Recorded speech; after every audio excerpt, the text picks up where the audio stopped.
Welcome back to What You Paxin'. Just kidding, that's a different channel. Today we're looking at day 3 of PAX U 2024, where we lost some footage, but there's still so much to do, so much to see. So my name is Talia Dean. I've been working in the game space for about a decade, more or less seriousness. Not a day job, not exactly that much money to go around, but it is very much a passion. So I've previously done playtesting, design, and happily a good chunk of writing with Posthuman Studios for Eclipse Phase, which is a transhuman game of sci-fi, conspiracy, and horror. You'll start noticing a theme here. Transhuman? Yes. I mean, no, not that. More about the horror. Okay. But yes, transhumans too. Yeah. Yay. But then also did worked as one of the primary developers and part of Reliquary Game Studios. We crowdfunded Clockwork Dominion, which is a tabletop role-playing game in a steampunk world of gothic horror. So this is the through line. Yeah. Everything is consistent. Yeah, and so the current project that I've been working on for about 3 years now is OnSlaughter. So this is a card game of monstrous combat, and this is going to be coming to crowdfunding in March, so probably early March with backer kit. Okay, cool. Yeah, and I'm here at PAX Unplugged. I've been doing demos all weekend and really happy to get a chance to sit down for some fun interviews. Yeah, I'm excited for this. How do you translate horror to a card game? So the theming really comes through first and foremost just based on monsters. So the setting reason, I mean, I'm also a big fan of the Godzilla school of thought of let them fight. You know, monsters fighting each other is really cool. Yeah. But the kind of setting reason for it is I'm putting it in the imaginable but not necessarily super distinct future. So think about things 100, 150 years from now in kind of some worst case scenarios. It's like future horror. Yeah. So, and I think we can all agree that there's plenty of scary things to think about in the times to come. So imagine somewhere in the 100, 150 years out, climate collapse, a lot of wars, resource wars, displacement, maybe some little small-scale nuclear exchanges for spice here and there. And basically, humanity has screwed itself out of its role of primacy on the planet. So as humanity has collapsed, monstrous forces that have kind of always been present but very much more pushed back to the edges are kind of reasserting themselves in the world. The cryptid said, it's my turn. Exactly. Get out of the way. Yes. So because they want it to be their version of what the future should look like, that's why mom and dad are fighting. Right. So with that, we've got a couple of different origins, and these kind of let me draw on different types and themes of horror. So there are kind of 4 origins in the game world. So we have the dark, and these are monsters that come from scary stories humanity has told about ourselves and the world. So this is a little bit more of like that psychological horror, senses of creeping dread, night hags to black-eyed children, so like modern creepypasta. Right. And that the themes are also reflected in the playstyle. So with the faction for the dark, the mechanics will really make your opponent feel like they aren't in control of what's happening. Right. So there are things that attack their hand, so they remove cards so you don't have options. They might have a card effect where it's like, hey, do you want to discard a card or do you want me to draw a card? Do you want to take a little damage now, or do you want to take maybe a whole bunch of damage later if you can't get out from under it? I kind of like that, because that's where the horror is, right there. Yeah, exactly. Right, because you should always feel like there's some type of something is right around the corner waiting to get you. And it makes it sound like each of the decks you can attribute to your personality. Exactly. Like the astrology, lesbians are going to dominate this, and they're going to be like, this is for you, and you're a Libra, you're going to like that one. Yeah, absolutely. And that's also why I've really wanted to make this a little more character focused than some other card games, because you're not summoning a whole bunch of monsters, because then there's nothing really special about the monsters. Right. You just care about the game effect. So the identity that you choose to play as, I'm also trying to connect you to that. So you are playing as a night hag, you are playing as a revenant, you are a pain eater, like whatever that is, and then your deck is representing all the things that monster can do. Right. And you do get to choose what goes into your deck. So this is constructible. You can build your deck however you like outside of gameplay. And I'll loop back to that in a sec. But for the other factions real quick, so we also have the Dead.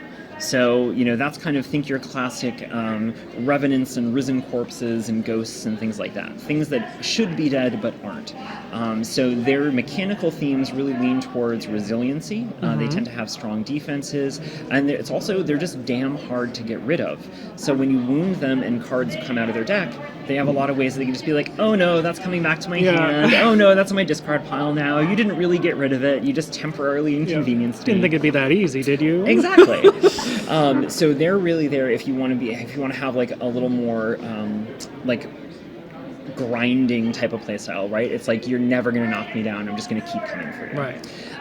Then the really funky ones are the unearthly. So this is going to be more like cosmic horror flavored. These are things that don't care about humanity, and the extent that they interact with humans are as a snack or a speed bump. So the mechanics for that faction are a lot more wide ranging. They do a lot of stuff that lets them kind of break or twist the rules. So I might be able to like look at and rearrange cards in your deck before you even get to see them. I might be able to defend myself without actually using defense cards, things like that. And they're also, if you like combo, where it's like, hey, I'm going to get 2 or 3 or 4 or 5 pieces that all kind of work together and make the others all, sing that much more, that's the faction for you. Yeah. And then we also have, lastly, we have the wild. So anywhere that used to say on the map, here there be dragons, these are the dragons they were talking about. So these are the big scary critters that are at the top of the mountain, the back of the cave, the dark heart of the forest, and they're the most aggressive. So these are the things that are just going to, you run across them, they just rip you apart limb from limb. Right. So, but the thing is, if you can't actually really do that to your opponent, they can run out of gas. So it's, a lot of sound and fury. It's whether or not you can actually endure that long enough to try to take them out. Right. Okay, these sound cool. I like this. Off to a good start. Yeah. I also, just my personal preference, I appreciate that none of these are robots. Nope. No AI, no robots, no tech stuff. And speaking of no AI, all the art in the game is human art. I Thank believe God. very strongly in protecting and promoting human creativity in all of its forms. Good. And also I pay artists as much as I can. Yeah. So. Good. Yeah, I appreciate that a lot. My co-host on my podcast is also an artist. Well, and I'm like coming out of the closet as an artist, but we both really don't like AI art. So yes, understandable. Really appreciate this. And you have like these playmats as well. So these each correspond to a different... Yes, yeah. Okay. So we've got the Night Hag with the dark, Risen Corpse with the dead, Entropic Predator with the unearthly, and the Fell Beast for the werewolf. I'm sorry, Fell Beast for the wild. Yeah. And these are just, the core set does have 2 identities for every faction, so you got a couple different ways you can take things. Yeah. So do you mainly have like one creature or like the character, and then... Yeah, so you've got your identity, because that's who and what you are as a monster, and then your deck cards, these are the attacks and defenses and utility cards, so those are kind of all the other like special technical tricky bits that you can do, and each of these has their own effect. So the kind of meat and potatoes gameplay is using attacks and defenses to try to hurt your opponent or try to protect yourself. So at its most basic, if you made an attack, you'd just be comparing the strength of your attack versus the value of any defense card your target is able to muster. If your attack exceeds the defense, then the person on the defending side removes cards equal to the difference from their deck. Okay. So like for example with this card, after I put this into the attack, I have the option I can discard more cards from hand to increase the damage of the attack. Right. So like let's say that I triggered that. This is coming in at a 3, you defend for 2, you would take the top card off your deck or out of your hand, and it goes into your wound pile. So for most factions other than the dead, once something is in the wound pile, you're probably not going to see it again. Right. And then play is just going to go on back and forth. The attacks and defenses are probably how you're going to get most of your wounds in, but every faction has some other tricks and stuff along the way to kind of mix things up. Utility cards are the other card type, and this is just all the other little bits and bobs and all the kind of the fun mechanical toys and options that you can include in your deck. So you've got some cards that'll be ongoing, that you put those into play and they remain in play for some amount of time, and they may give you a passive benefit. They may have abilities that you can trigger, certain conditions are met, so you might be able to prevent your opponent from drawing cards, or increase your own attack or defense, or do all sorts of other crazy things. You do have options to interact with your opponent's ongoing effects, so you can get those off the board with Rend. And one of the things I tried to avoid in the design is I don't like counterplay where it's like, I'm going to do it and you're like, no, you can't do that. Right. Right? I want it to be like, I do a thing. Is there anything you can do to stop me from keeping going with this? Yeah. So I could play a card. You might have a card that's a response to it, but it might not. It might mitigate it rather than completely negate it. And this is also played in a round structure. So if you and I were sitting down for a game, you might take the first action in a turn. I could take an action, and we would just keep going back and forth until we both pass. So it's still really interactive. Yeah. I kind of appreciate that because, like, I've been new to several games, and you'll play something, and then it's like, oh, no, can't do that. Oh, no, can't do that. Oh, it's like, well, why am I even playing? So I think that's really nice. Yeah, because, I mean, if you think about it, too, it works with the theme, right? Like, Yeah. the big, scary monster isn't going to be like, oh, you said it, Canceled. I can't hit you. Yeah, denied. Mom said no. Yeah. No, that's perfect. And so one round is more of like deciding what you're going to do on your turn over and over until both players until you're pass. comfortable. Yeah, and so to prevent everybody just kind of dumping everything out of their hand every turn, because that's also not fun, right? You know, I draw a slightly worse opening hand than you. You get an early advantage, and it's almost impossible for me to get out to under that. That's not really us playing a game. That's us flipping a coin. That's Yu-Gi-Oh. Yeah. I did not say that. I just want to make that very, very clear.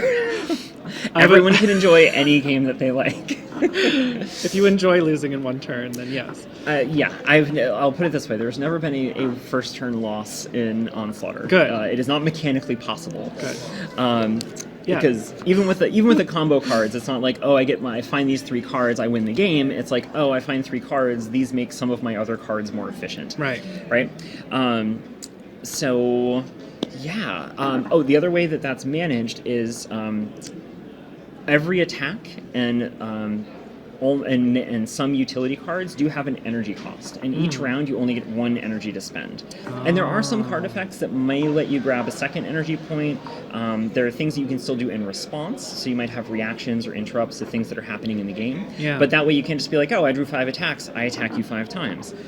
So that way there is this nice little back and forth. I used to fence, I used to do like a little bit of martial arts when I was younger. So for anyone who's been in any type of like a combat sport, it's nice when you feel like there's that real back and forth, right? Like that's where you get that opportunity to connect with the person that you're playing with. Yeah. Yeah, that's the epitome of balance. Hopefully. But I do have a couple of small things in there just to make sure that games never stalemate. Right. So generally speaking, across the card pool, attacks are just a little bit stronger than defenses. Right. And also, so you can't just sit there defending all day. Yeah, because we do want games to end. Yeah. And also, anytime you have to reshuffle your deck, so you don't lose if you're out of cards, you would just reshuffle. Oh, okay. I was going to ask that next. I was like, is deck your management? Because like a lot of people will play decks that are like just destroy most of your hand and then the rest of your deck, and then you have nothing to play and you lose. Yeah. So that's also not fun if you just sit here and you're like, okay, cool, I can't do anything with the cards that I tried to play the game with. So if you're ever out of cards in your draw deck and you have to suffer a wound to draw a card or anything like that, you'll reshuffle your deck, but you do take 1 wound when that happens. So that also means that once your deck starts getting really small, you're going through a couple cards around, you might be reshuffling your deck every turn or 2. Actually, one of the demo games earlier today, I lost in we were both down to my opponent I think had 4 cards, I had 3, and I lost in the draw phase because he wounded me, took 2 cards out of my hand. I had to draw my last card, and then I lost it because I got wounded and couldn't draw it. So I've really liked it because in playtesting, a lot of games you kind of come down to the wire. Like it really feels like you're still in it until the game's over. So part of the horror is you're watching your deck deplete. Yes. Yeah, you nailed it. You're actually one of the only people who's ever caught on to like you should feel over the course the of the fight. Yeah, exactly. Like your resources are waning. So is that kind of the win condition, or are there several? No, so that is the win condition. So when your opponent no longer has any cards in their deck discard or in their hand. Yeah, that's scary to me. So I don't know. No, but that's also where you get kind of that differentiation between the strategic and the tactical layer. So the strategy is, what cards do I put in my deck? What identity do I pick? What do I bring Right. to the table? The tactics are, just like any fight, you go into a fight with a plan until you get punched in the face the first time. Yeah. Right? So once you start losing cards out of your deck, there's a lot of room for skill expression and a lot of room for tactical variety, because you might say like, hey, I've lost a lot of my attack cards. I have to be really careful about really heavily leaning onto my defense, or I have to start taking a lot more wounds voluntarily from hand, so that way I don't risk randomly losing more attacks from my from my deck rather. Yeah, so that's strategic thinking. Yeah, and it's cool too because it helps with the replay value, because every game ends up playing out a little bit differently, even if it's the same people playing with the same decks, just because you're going to see cards in a different order. Yeah. Okay, cool. I'm excited for this. This looks Awesome. so fun. Yeah. Do we have time to play one? Yeah, so we can go through like a round or two real quick. Yeah. So let's just go ahead and any of these speak to you as... This one does. Okay. I don't know if that was obvious, but... You want to be nice and scary. I understand. All right. So you want to be scary. I'll be weird. We'll do the classic combo. Mm-hmm. All right. So your identity is always in play. So you've already got that here. Take the top... your starting hand size is 6. So I'll take 6 cards off the deck. And you generally want to make sure that you have at least 1 attack card and at least 1 defense card. And remember, the attacks, the card type, attack, defense, utility is going to be in the top left side. Oh, I took 7. Oh. I didn't look at that one. Cheating already? Yeah. I thought more highly of you. I didn't look at it. I don't even know how to play. Well, we'll fix that. Sort of. We've got 10 minutes. We're good. You do have the option to mulligan. So if there are any cards that you don't want, you can set those aside and then draw back up to 6. Okay. But generally speaking, for right now, as long as you got at least 1 attack, 1 defense, probably don't worry about it. Yeah. Okay. Would you like to go first or second? I'll give you the choice. I'll go second. Okay. So at the start of each round, this all happens simultaneously. So at the start of each round, simultaneously, all players gain their energy point for the round. Oh, okay. If we had any cards in play that had responses to the start of the round, we would resolve those now, but we don't. Okay. So then we go to the draw phase, so we all draw 2 cards. Oh, so I was going to get these anyway. Yes. That's why I wasn't too worried about it. Okay, and then now starting with whoever is the first player for that round, they have the first opportunity to take an action. So playing any card that has an energy point cost, so any attack and most utility cards, or you can spend 1 energy to draw 2 cards. Ooh, okay. Right? So we'll just go back, and then we just go back and forth until we both pass. In a way, that's kind of good to like... Sorry, I'm just having a look. Yeah, okay. I'm actually also recording right now. Yeah, Would you just look from a touch further back? Thank so you. Sorry. In a way, because you can kind of like pull everything out of your decks to make sure that it goes back in. Exactly. Yeah, and that's also true too, because if you know hey, I've got a card that's really important, but I want to use it later in the game. If you see it early, just keep it in your hand. That way you know you got it when you need it. Get it when you're going to get it. All right. So to start off, I'm going to play Partially Real. This is a utility card. It has that ongoing keyword, so this is one of those ones that will stay in play for multiple turns. And it also comes in, because it has the Initiate keyword, that says how many counters it comes into play with. And the card text itself tells me what I can use those counters for. So because I've played the card, that's my action. So I'm done for this turn, now you can take a turn. Okay. And I can do anything? Yep, you can attack me. You could play a utility card yourself if you've got one in hand. So stuff that you might see in there would be Dream Thief or Bad Memories. That particular deck tends to be more like I want to jump out of corners and get you. So you tend to have a little bit more like reaction-focused cards rather than the proactive ones. I don't think I have anything for that. Okay, do you have any attacks that you'd like to send my way? I'll try. Most of them say react, so I'm not sure if that's something I could use. Yeah, as long as it says attack for the card type, you can play one of those. Okay, so it doesn't have to be a reaction. Yeah, because it's the reactions... when it's a reaction. Yeah. So the reactions on attack or defense cards, those are optional to trigger when you play the card. I see. Okay, so I should probably just choose the highest one. Yeah, absolutely. I think that would make sense. Yeah. Yeah, I'll do this one. Okay, so taking it out, so that's swinging at me for 3. Yeah. And then this one has a forced reaction, so that means the game is going to try to trigger it regardless of whether or not you want to. After committing, so after you put this card into the attack, the target, me, I may discard 1 card. And there's the icon references. I may discard 1 card to reduce the attack by 2, which would drop it to 1. However, I'm not too worried about that because I have a card that can boost my defenses. Yeah.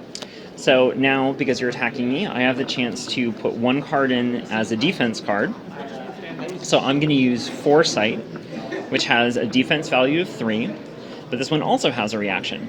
After committing, I may reduce my own defense by 1 to look at the top 2 cards of my opponent's deck, and then put 1 back on top, 1 on the bottom. Spicy. And I also have a reaction from Partially Real. After it's being attacked, I can remove a counter to increase my defense. Since I've got 2 things I want to do, I can choose which order to do them.